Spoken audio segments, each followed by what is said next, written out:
Hello বন্ধুরা, তোমরা সবাই কেমন আছো? আশা করি তোমরা সবাই খুব ভালো আছো। আমিও খুব ভালো আছি। বন্ধুরা, কিছু ব্যক্তিগত কারণের জন্য আমি ভিডিও আপলোড করতে পারিনি এক মাস। তো এবার থেকে মাঝে মধ্যেই আমি ভিডিও আপলোড করব। তো তোমরা সবাই এই ভিডিওটা দেখে ভাবছো চাদর বা সোয়েটার উপরে আছে কেন সবাই। এই ভিডিওটা কয়েক মাস আগের, তখন হালকা হালকা শীতও ছিল। আমরা পরিবারের সবাই মিলে এই রানাঘটিয়া মতুয়া মহাসম্মেলন কীর্তনে গিয়েছিলাম। দিনটা ছিল মার্চের 1 তারিখ। আমরা সপরিবারে গিয়েছিলাম, কারণ আমার ছেলের ওজনের বাতাসার মানসিক ছিল। তখন আমার ছেলের বয়স মাত্র 3 মাস। সেই সময় 3 মাস বয়সে ওর ওজন ছিল 6.5 কিলো। তাই যথারীতি 6.5 কিলো বাতাসা নিয়ে গিয়েছিলাম। আগের বছর আমি এই কীর্তনে এসে ভগবানের কাছে মানত করে গিয়েছিলাম। ওই যে কথায় বলে না, মন থেকে কিছু ভগবানের কাছে কিছু চাইলে ভগবান কাউকেই ফেরায় না। তাই আমার আশাও ভগবান পূর্ণ করেছে। আমার মা আমার ছেলেকে ভগবানের সামনে শুইয়ে দিল, আর সবাই আমরা প্রণাম করলাম। অনেকেই জানো না এই ঠাকুরের নাম, বা এই ঠাকুরের সম্বন্ধে অনেকেরই তোমাদের জানা নেই। এই ঠাকুরের নাম হলো শ্রী হরিচাঁদ ঠাকুর ও শান্তিমাতা। এই ঠাকুরের সম্বন্ধে আমি বেশি কিছু হয়তো জানি না বন্ধুরা, কিন্তু যেটুকুই জানি তোমাদের সঙ্গে শেয়ার করছি আজকে। এই ঠাকুরের পুজোয় ফুল দিয়ে সাজিয়ে ঘট স্থাপন করে ফল টল কেটে ভক্তিমনে পুজো দিলেই হয়ে যায়, বেশি কিছু লাগেই না।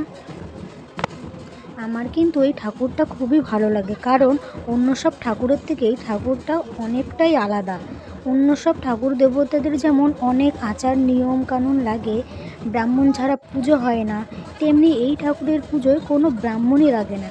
এমনকি এই ঠাকুরকে মাছ রান্না করেও ভোগ নিবেদন করা হয়, যেটা অন্য সব ঠাকুরকে আমি করতে দেখেও নি, আর করা যায়ও না আমি যতদূর জানি। অনেক দূর দূরান্ত থেকে এই কীর্তন দেখতে লোক আসে, আর সারা রাত দল ঢুকতে থাকে।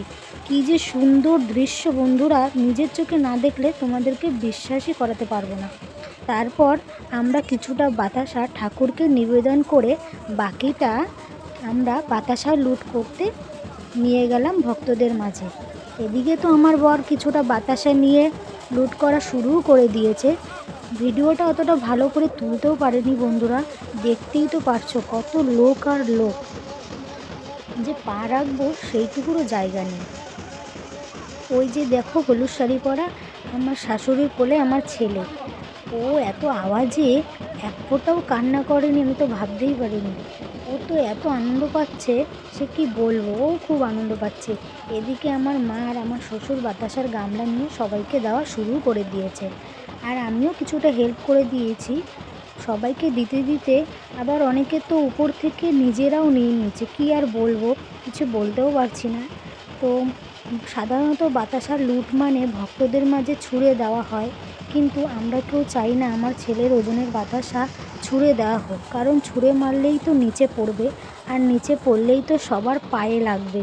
তো এটা আমার খুব খারাপ লাগছিল, তাই আমরা ছুঁড়ে মারিনি। বাতাসা পর্ব লুট করা হয়ে যাওয়ার পর আমরা সবাই মিলে খাওয়া দাওয়ার ওখানে গিয়েছিলাম। খাওয়া দাওয়ার ব্যবস্থাও খুব ভালো ছিল। আমরা সবাই পেট ভরে তৃপ্তি করে প্রসাদ খেয়েছিলাম। তারপর আমরা বাড়ি চলে আসলাম। তোমরা যারা যারা বন্ধুরা আমার এই ভিডিওটা নতুন দেখছো, প্লিজ সাবস্ক্রাইব করে দিও, আর লাইক কমেন্ট করে শেয়ার করে দিও, আর কমেন্ট করে অবশ্যই জানিও তোমাদের ভিডিওটা কেমন লাগলো। দেখা হচ্ছে পরের ভিডিওতে। এখনকার মতো এইটুকুই, টাটা।